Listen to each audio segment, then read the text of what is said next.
Hello and welcome to the Downshift, where today we review what can only be described as BAKU Bedlam, where we will discuss Max's masterclass, in his own words, Carlos Sainz's podium that has never that felt better than his first, Oscar Piastri's double whammy, plus so many other highlights from the race that didn't fail to deliver. So it's lights out. Dropping the clutch for a jump start. And let's get racing.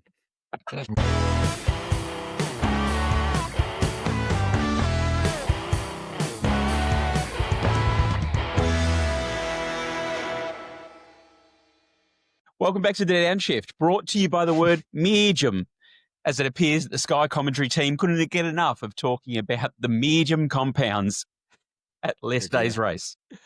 Today, we're dissecting the 2025 Azerbaijan Grand Prix, a weekend of wall riding redemption, record-breaking red flags, and a moment's silence for the moment that the whole team gasped as for the second time of the weekend, Piastri plummeted into the wall on turn 2 of lap 1. Are we okay with that, team? It was disappointing. Very disappointing. Surprising, disappointing, shocking. There's a lot going on. Well, we won't worry about all the conspiracy theories that are going on around there. We'll talk about what actually did happen. As we kick in, our resident weather guru was spot on with his predictions for the weekend. Lockie, a swirly weekend in Azerbaijan? Well, look, as promised, and delivered perfectly well. I did tell you it was going to be a mix of challenging conditions, variable weather, gusty winds, and the aero setups of cars were certainly challenged on that because they got blown around, pushed forward, sideways, and everything. And having the street circuit setup that it was quite interesting to listen to the commentary saying that, you know, you could be facing a headwind at one time, you drive down another part of the track, and all of a sudden you're blown sideways by a half a metre. So it was quite challenging for everyone to actually do it. The low straights obviously did favour the low drag, but then all of a sudden you come off the straights into those tight corners and you required a real element of stability in the cars to do it. All the teams sort of had low to medium setups on there. There was no high downforce setups for them, but because the wind gusts were coming from behind as well, some of those they were saying 10 to 15% more sensitive in relation to that. So, look, combo of, and I'm going to use the word iffy weather conditions. The aero setups they had, blustery winds, made it for survival of the fittest. It was actually really good to watch. I think iffy is a meteorological term we don't hear often enough these days, but I agree. I'll include it more often from now on. The wind created a bit of havoc actually all through the weekend, and this was the first time I noticed the broadcast showing a little wind direction icon, animated graphic at the the top of the screen, which actually reversed direction through one session. So obviously the wind was moving around quite a lot. Swirly. Yep. Swirly. Iffy and swirly. Iffy and swirly. Words of the day, people. So Baku delivered its usual cocktail of high-speed heroism and heartbreaking blunders. Practice saw a real mix in performance from the teams as both Ferrari and Mercedes showed good pace under the cooler conditions. And FP3 gave us a very open field leading to quali. There's plenty to unpack in quali. So Schwags, why don't you kick us off? Wow, yeah, quali, what a session. Like 6 red flags. That's right, 6 red flags. That was a record-setting effort there, and that made it really tough for the teams in the end there when they were trying to, scramble to get to position. And I think we had, about 7 minutes left, and there was near on 7 teams that didn't even have a time at that stage. So, yeah. And I was quickly doing the maths in my head going, they've got probably an outlap of about, maybe not quite 2 minutes, a race lap of 1:40, and another cool down lap. I'm thinking that they're only going to get one lap in, one flying lap. Yeah, pressure was on. They do it. So it was really, really ticking down. So, quite chaotic. And a lot of cars, we talked about the low downforce, but there was heaps of cars going into runoffs. Like lots of times that there was just a very brief yellow flag, and that was mainly just when cars were going off into the runoffs and missing corners or avoiding corners to be safe. There's lots and lots going on. We've got here Albon kissing the wall in Q1. Lots of that going on too. Alex, Franco, Charles, Oscar got it. There's lots going on. So, and that's where Franco, that was just a real rookie mistake in regards to, it was Gasly who had gone off into the runoff. and Franco was behind him and almost got scared and wasn't able to slow down quick enough to be able to stop, slamming it into the wall sideways. I think Pierre said boo into his camera, into his headset. That gave him a bit of a fright. I must have missed that on the radio chat then. Yeah. Yeah. It seemed like more people running off exit roads than previous years, but I guess it's because of the iffy weather and the swirly wind. I'm guessing that, because even just watching cars like coming down into turn 16, last corner before they give it full beans down the whole straight, oversteering on entry, and there was like a tailwind into cars there, and it was really, it seemed to be affecting them a lot. So not surprised that quite a few ran off. Well, there's some of the teams that actually said that just as they got towards the end and my brakes weren't working, and the wall turned around and said, no, there was a 50k gust of wind. Big gust of wind. That just actually pushed your car, missed your braking point, and therefore you've overrun the corner that way. So that was actually quite interesting to watch, that there was 2 or 3 that actually got a shove and completely missed their braking point and had to avoid, come off and start again. So, I mean, am I right in saying that does 2 things? It pushes the car and then all of a sudden unsettles the aero at the back end there? Yeah. They've got less downforce because they're not running into a headwind, and it's hard. Yeah, and so therefore add to that you've got low grip on the road because you're not getting the car pushed down. I mean, when we're talking about low aero and I was really looking closely at the wings.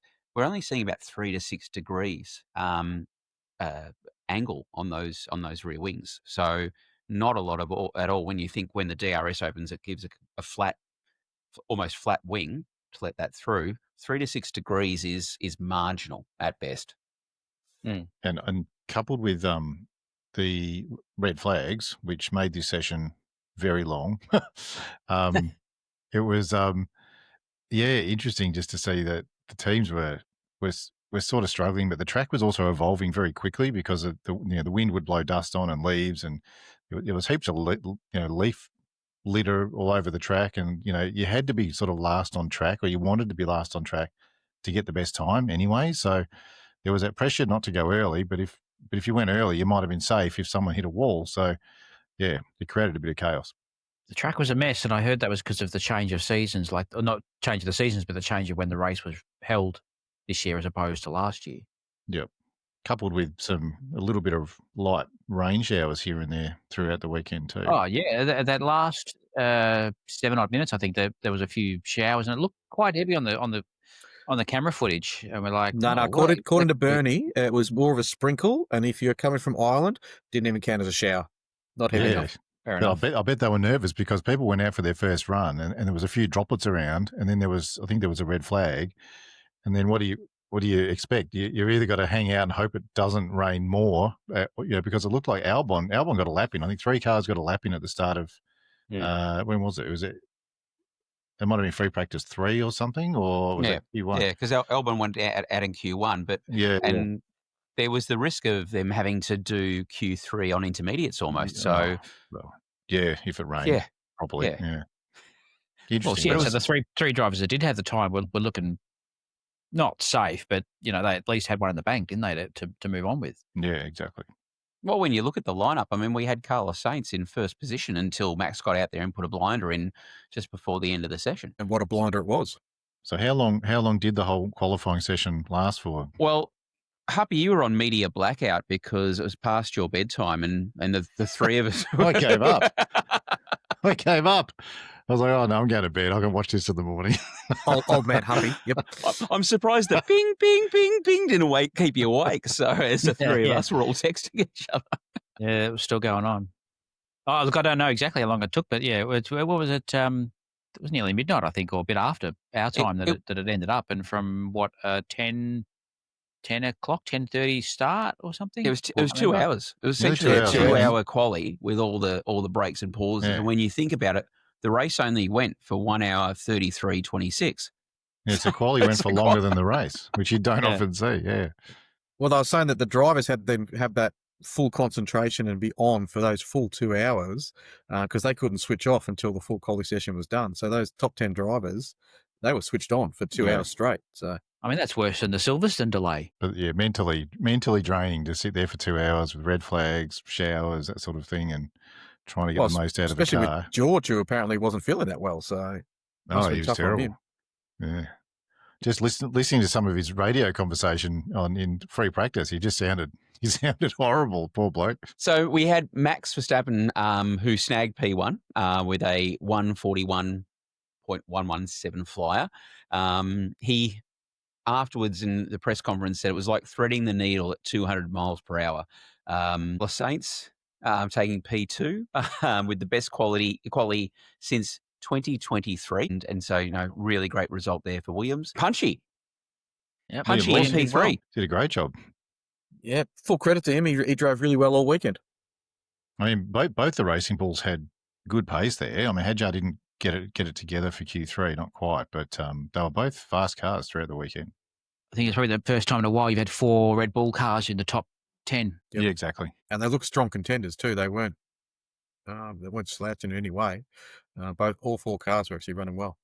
No, yeah, and it was interesting to see the McLarens really struggling to get a good, clean, fast lap in. I think most people thought McLaren would probably find their pace come FP3 and quali, but it really didn't eventuate, did it? Yeah, we're waiting for it to happen, but it's just come to fruition. When you look at it, as we've discussed, is with the setup of that car, it's not a low downforce setup which suits McLaren, so that's where they were struggling, and you saw them sort of tail off in FP2 and only sort of come back in FP3 as though they did some adjustments.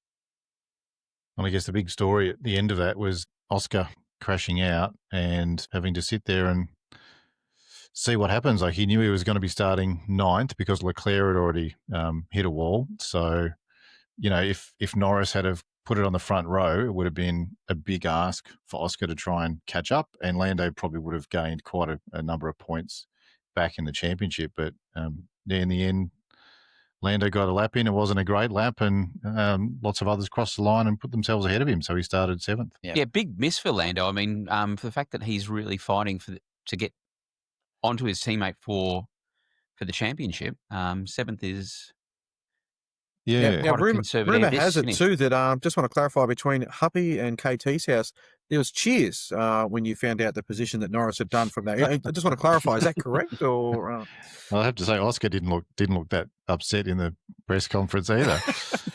But yeah, you're right. It was a big opportunity for Lando if he could have got a good lap in. Now, I don't know why that lap wasn't great. Maybe it was the tyres, maybe it was traffic, but I think he was like 7 or 9 tenths down on Verstappen's time in the middle sector. So it was the middle sector that killed him. Something happened there and obviously cost him a lot of time. And it just, but then going into the race, I think we all thought that given a number of overtakes in Baku over the previous years, we thought, okay, well, maybe there's a chance that the McLarens can make their way up. It looked like Sainz, Lawson maybe were a bit out of place and might fall back. But yeah, I guess the race got underway and wasn't quite the way it ended up. I mean, this was the golden opportunity for Norris to capitalise, and it just, unfortunately for him, it didn't work out. So, I mean, no, not quite. We're probably not too upset about it, but yeah, they would have been hoping for a bit more. So, to your point, Lockie, there was some cheers coming from Huppy and myself, but the qualifying left the downshift team scratching their heads. But one of us was feeling a little cocky, having taking out the prediction on pole. When you're right, you're right. What can you say? Well, Enjoy that 1 point, mate. Enjoy it. I've got to get him anyway I can. Give me a break. Hey, it's put him into equal second position. So yeah, I'll take that. But more of that later. But that takes us into the race, and so Huppy, I'll let you kick us off with this because there is a lot to unpack from this. Yeah. So we've got a few things to cover in this one. I guess the first is obviously the start.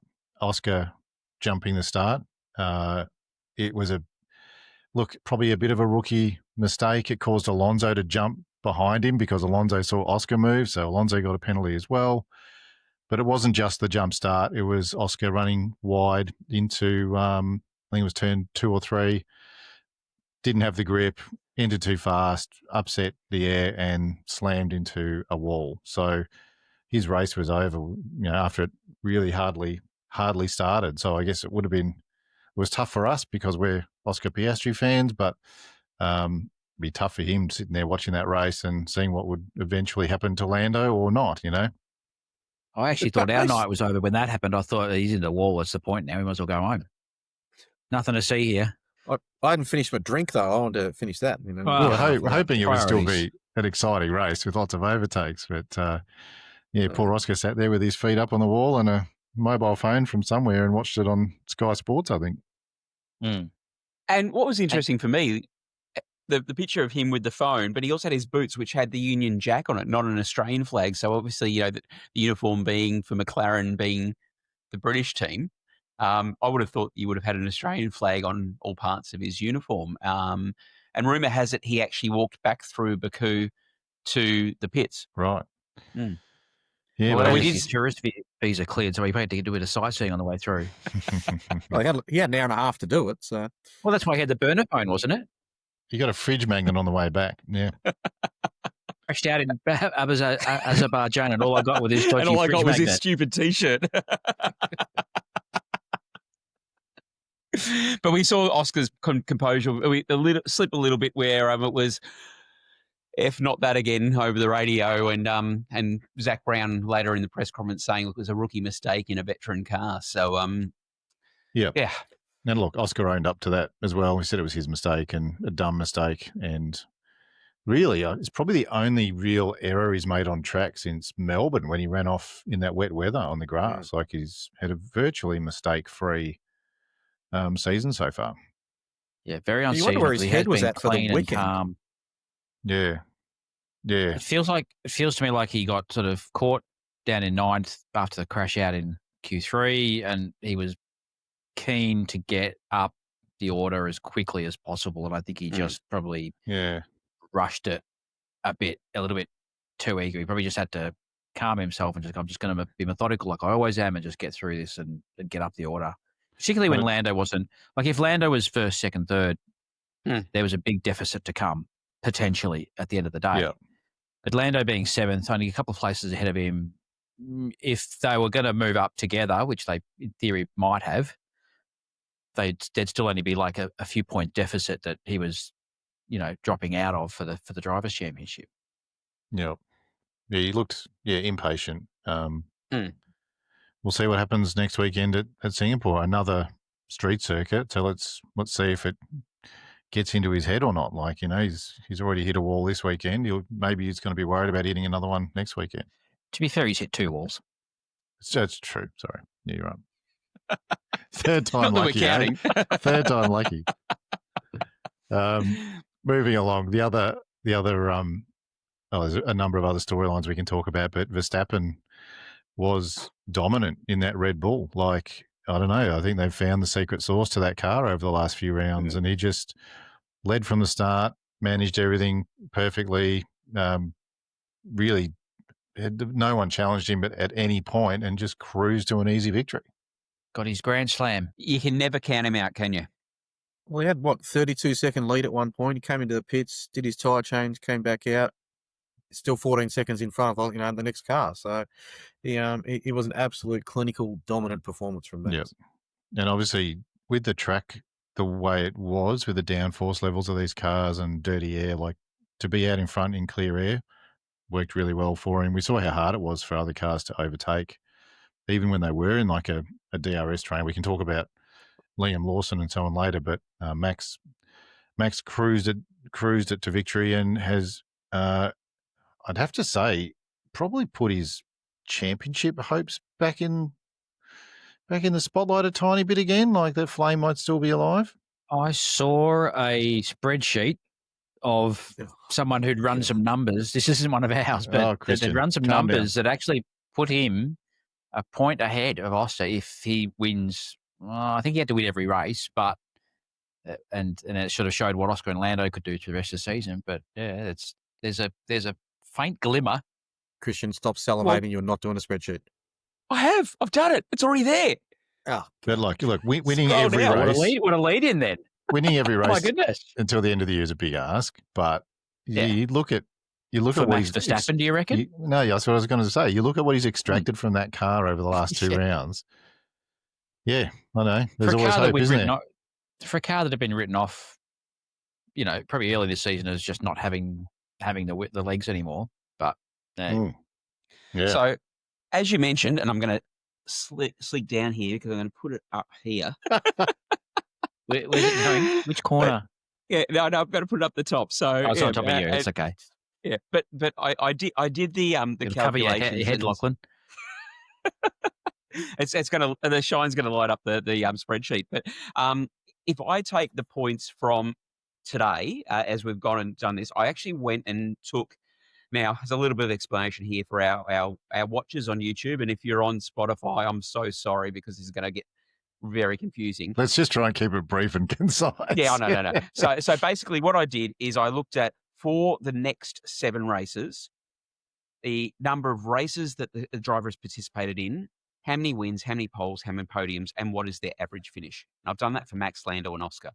So if we take the points as of today, and I've applied that average finish to each of them, you'd actually see Max winning every single race for the rest of the season. Now, look, I know this is highly unlikely, but if we take that and you'll see that there's a mix of seconds and thirds for Oscar and Lando, you'd actually see Oscar just finishing ahead in the Drivers' Championship with 458 points. What's interesting for me is that it then puts Max in second at 454 and Lando in third at 435. God, So imagine if that happens.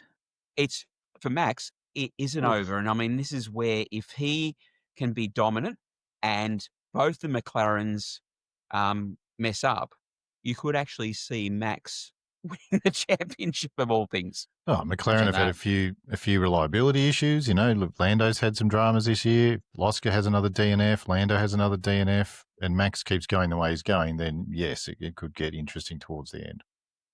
Yeah. And he's got nothing to lose. No, exactly. And low expectation as well. He's the underdog at the moment, really. Like, nothing look to at the lose first half of the season. Nothing to lose except another co-driver. Yeah. Easy come, easy go. Yeah.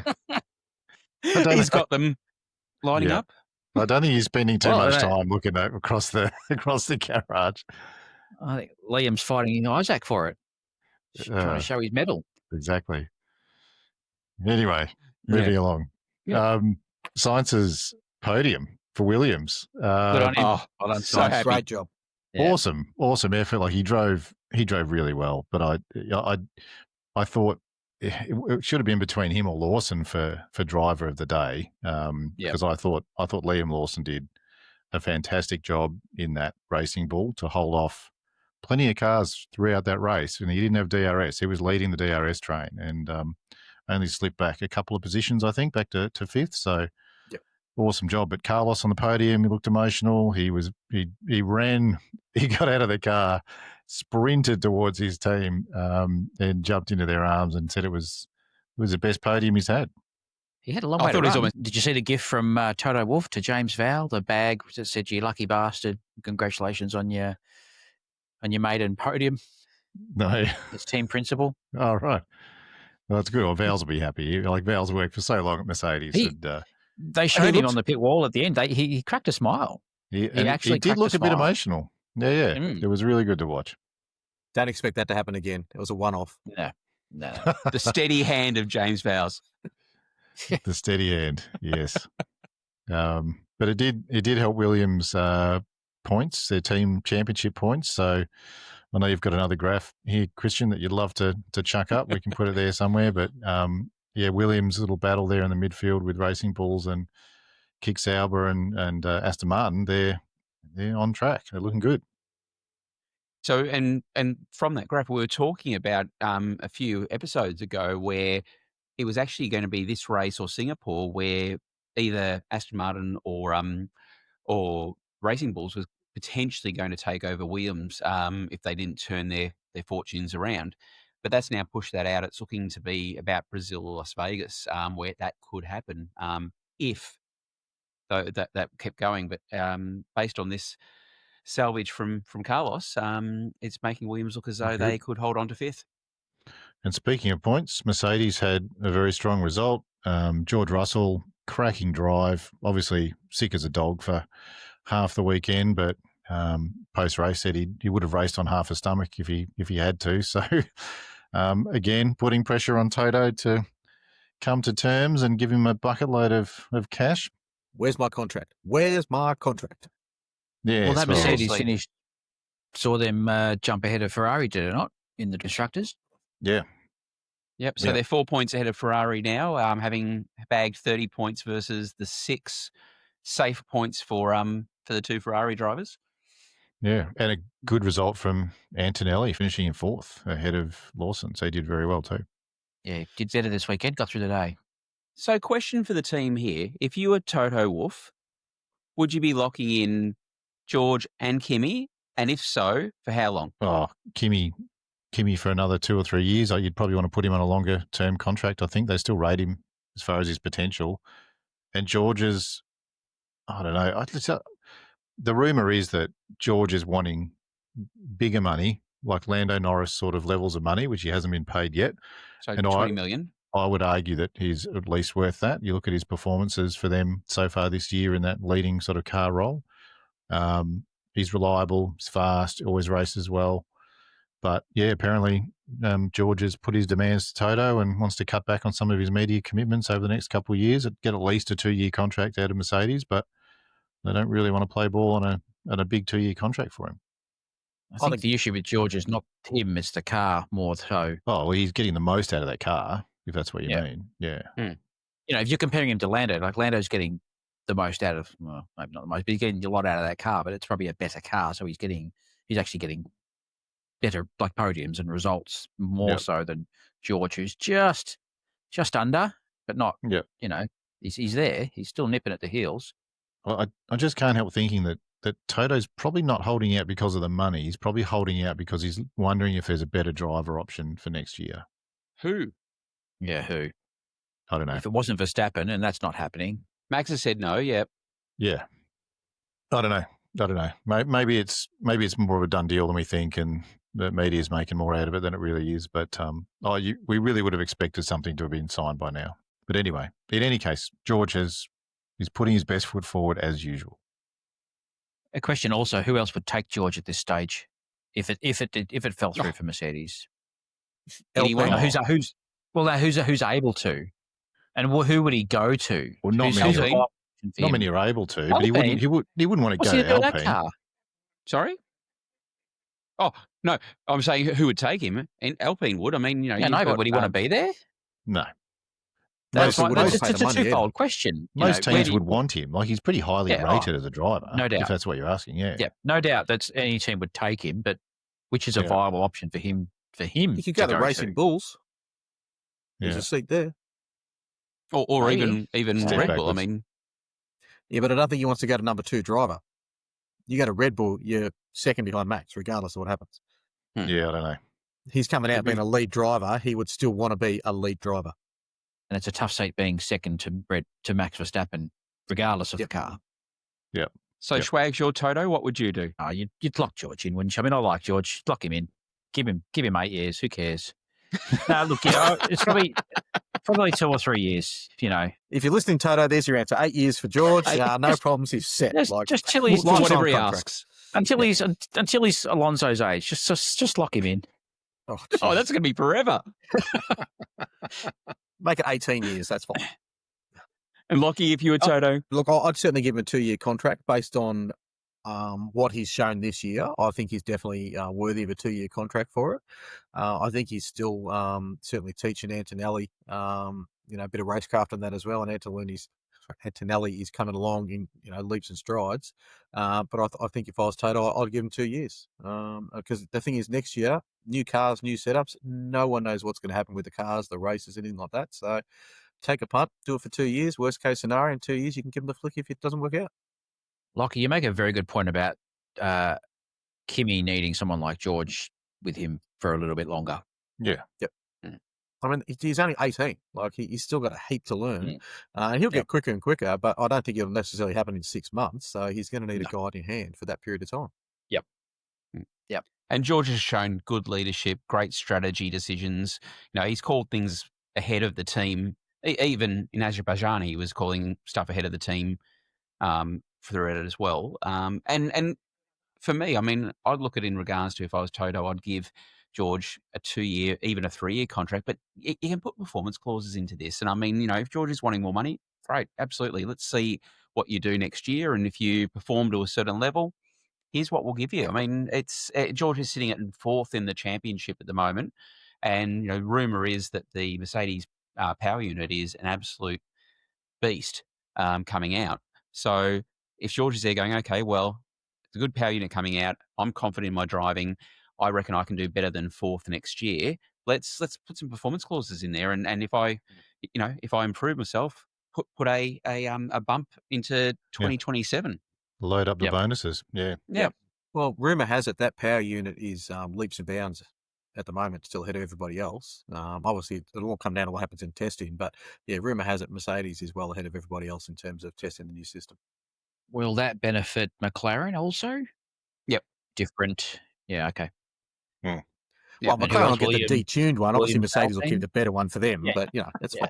fine. They'll take the chip out. Well, it is embarrassing The for third Mercedes. electric engine will just be a dud. But the other two will work fine. It's all good. Yeah. They'll just leak oil down the main straight. Yeah. We've only given you 2 batteries instead of 3. Figure it out. You'll be fine. Yeah, the But that is instructions are in embarrassing for Chinese. Mercedes this year, given the fact that you've got the leading constructor running a Mercedes power unit and leaps and bounds ahead of their engine supplier. Yeah. Mm. Which is not what you would commonly see. So, the other notable thing, I guess, Liam Lawson drove really well with no mistakes, but it highlighted. Yeah, we looked at a graph last episode of the number of overtakes at Azerbaijan from Did we? the first event. We did, and I think the first event had something like 60 or 70 overtakes. It was a huge number. And it has been declining steadily over the past 6 years. Look, I guess with some variable weather, iffy, swirly wind, we were hoping for a bit more action on track, but we had one safety car, and that was at the very start of the race. So it wasn't That's even first lap. Yep. it wasn't like the field got bunched up halfway through. We ended up getting no real weather coming across. It was just the wind, which the drivers would have been getting used to. And we saw very, very few overtakes down the main straight, which is full throttle for like 23 seconds or something. Like, it's super long. And normally in previous years, we saw great overtakes going down into turn 1. But this year, the coverage just showed, the Racing Bull in particular had a great exit out of corners. They'd set that car up. It must have had a soft rear end or something, because Lawson or whoever was leading would just get a great exit onto the straight. And even people with DRS couldn't get past. So the DRS just didn't seem to be effective enough. It was actually quite I won't say it was a boring race, but it wasn't full of overtakes, and it wasn't exciting to watch. Yeah, and frustrating for drivers. It was a boring race coming out of qualifying, but yeah, you're right. Like, and we talked about, like, Liam just did a cracking job. Well, for us, he did a cracking job holding Lando up, as well as Isaac, and Lewis was trying to get onto that train as well, but yeah, he just Well, couldn't to get be past fair, it. we all thought the race was going to be like qualifying. There was going to be a stack every third lap. There'd be carnage across the track, and we were all rubbing our hands together going, this is going to be like a wet Bathurst for us. And then after, the first lap, when there was a safety car, that was it. No one hit the same corners that they did during qualifying, and they all just drove in a train behind each other. There was, Wiggles trying to get out and do some overtaking, but like you said, they just couldn't catch them to actually do it. I mean, the Racing Bull was decent, but it wasn't a 5th place finishing car. It was just that the faster cars behind could not overtake. Like, Lando Norris was still stuck behind Tsunoda and Lawson. The Ferraris didn't have a great race either, and they couldn't get past. So even on fresher tyres, like Hamilton came out on mediums at the end. He caught up 6 seconds to the back of that train of cars and then couldn't get past. It was, frustrating for drivers for sure. So a product of not much difference in tyre compounds and cars being at a fairly similar level for race speed. I think so. Aero efficient, yeah. DRS doesn't make a big difference on this track necessarily. If DRS is adding 3 degrees to your wing, or taking 3 degrees off, I mean, it's really not going to have. And we saw that you had to be within 5 tenths for DRS to actually have any sort of impact. And you couldn't catch up. And it's a low degradation circuit. So you could run mediums for 30, 40 laps if you wanted to at a reasonable pace. There was no big offset between the tyres. Like if Pirelli had to come to this race and go, we're not going to run a C4, 5, and 6. We're going to have a C1, a C3, and a C6. And we're going to mandate that you have to run at least 10 laps on the C6 or something. Force people to create an offset. Like you just give the teams the opportunity to create some strategy out of tyre wear or offset or something. It was just the tyres were too good and too reliable and didn't degrade fast enough. And possibly put enough fuel in the cars to get them to the end of the race too. That would help. Why would you do that? I mean, they're all following Ferrari's strategy. Yeah. Well, they all start with not enough fuel, but I don't know. I think Alpine and Aston Martin were probably battling too hard at the start and not conserving enough and coughed their way across the finishing line. Literally. But we saw this in Q2. Hamilton, was stuck in the knockout zone in Q2, and they had to bring him in because he didn't have enough fuel again to do one more hot lap. No, he wasn't going to make the Ferrari. cutoff time. No, he wouldn't have made the time. Yeah. No, Ferrari. He wouldn't have thought. I know. It's shocking, Dan, but I mean, look, the Alpine struggled with pace. They Colapinto and Gasly both said after the race it was just not a track that worked well for them at all. They've had some pretty reasonable results at a few other circuits this year, but yeah, obviously Baku did not suit that car at all. So just to wrap it up on that comment in regards to overtakes, I did a very quick search. Graph? No, I didn't do a graph. I'm going to show that I cheated and I used ChatGPT to find out how many overtakes there were, and apparently 15 for only 15. Only 15. That's a new record low then. Just exactly. Wow. Well, you can find probably 3 or 4 of those were in the first lap as well. I think last year was like 24 or 25 or something. Yeah. And that was the lowest year since it started. And to your point in regards to tyres, I completely agree with you, Happy. I mean, this is where create some gaps, knock a couple of the compounds out. I mean, we saw, what was it? Norris and Stroll both doing 37 laps on the medium. We had Verstappen do 40 laps on the hards. So, yeah. And hards could have probably lasted the whole race. So, if you're out the front, you can manage your tyres. You can hold on in case there's a safety car. So, easier for him. But even the guys at the back of the field, like Ocon, did 2 pit stops at the start of the race. We went from hards to mediums and then back to hards within like 3 laps and ran 49 laps on the hards to the end of the race. Yeah. He did an extra pit stop compared to everyone. I know it was under safety car, but still. But you're didn't right. Finish last. 49 laps on hards. Anyway, let's hope next year is a bit more interesting as far as offset of performance with cars. Well, since they're changing tyres next year, maybe they need to use up some of their wet tyres. Force them all to run 10 laps on wets, yeah. Spray the track down, see how it goes. We'll be fine. Exactly. So that only leaves us with, before we get into our predictions and how well we all went on the weekend, there's one more graph here that we know Christian loves to roll out. So make some space to the side of your head, KT. Yep. It's the average pit stop times for the race. Do you want to go through that for us? I know our listeners love it when you go through pit stop times. let me go and get a pillow. I'll be right back. Look, we're just seeing a repeat of what we've seen over the season. We had Red Bull, who obviously won the race with Max, having the best pit stops with the average of 2.18, with the best being 2.14. So they're sitting up there at the top with the best Fast pit stops. Again, it beggars belief that McLaren is sitting in 9th position, just ahead of Aston Martin, and don't forget, Aston Martin had an 8.21. They didn't have Oscar. No. They didn't have Oscar in the race to bring the average down. It was because it was Lando's car that always seems to get the long pit stop. And the wheel gun. Seriously, you'd be practicing this over and over again. There must be something wrong with it, or surely you'd figure it out. It was a new one. Yeah, the technical issue or process issue. So they should be able to sort that out for sure. Bring in the tire changer from the F1 movie, and that'll solve everything for them. Well, you wait. If Max wins a couple more races and that gap narrows to the McLarens for the Drivers' Championship, then the pressure's going to ramp up even more in that McLaren pit garage and see what happens. Well, hopefully they hold it all together. Yeah. And look, similar to as I was talking about the Drivers' Championship, this is where, look, McLaren have got this in the bag. I mean, no, there's no way. McLaren would have to. The constructors' title you're talking about. Sorry, constructors' title. They would have to get 0 points for the rest of the season for Mercedes or Ferrari to be even in the chase for it. So if They're they not got gonna happen.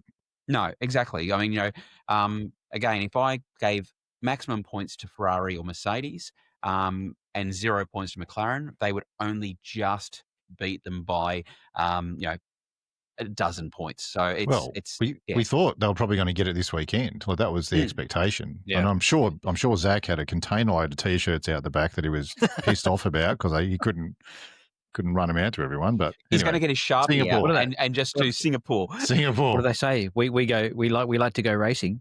Happy, you mentioned the predictions. So, look, as we saw Max in pole, we had Max for the win, George for second. And I was just so happy to see George come in at second and Carlos in third. So, looking in regards to our predictions, not much has changed. Only one person who's going to be happy there, and again, I'll put the standings up there. So, Lockie's closed the gap. So, Lockie and I are both sitting there on 34 points because Lockie had picked Max for pole. Watch out, Happy. I'm coming. Second place is the first loser. That's Christian. I'm behind him at the minute as well, so that's fine. So unfortunately, no other points for the rest of us. We all had a mix of Charles, Oscar, Lando, a little bit of Lewis, a little bit of Max. So no, that didn't happen for all of us. So we've got Happy sitting in 37 points, Lockie and I at 34, and Schwag sitting in 17. To be fair, though, if you're a punter, there's no way you would have picked Max, George, and Carlos as the 1, 2, 3. The bookies must have made an absolute mint out of that race because Max, none of the other favourites got there. What a trifecta that would have paid out. Oh, exactly. Yeah. So with that, it's only going to be one episode this week, given that we have a non-race weekend coming up. So again, guys, we can do the lawns, wash the car, do whatever we like there. Next week, it will be the preview of the Singapore Grand Prix. So, of course, all our listeners, please like and subscribe so you can tune in and make sure you get the hot tips from the Downshift team of who's going to be crossing the line for second and third in Singapore. Don't put that graph up and then tell them they're going to get hot tips, mate. My goodness. I'll post mine up earlier. It'll be fine. It's all good. Yeah. So, thanks for riding along with us, and we'll see you on the next lap.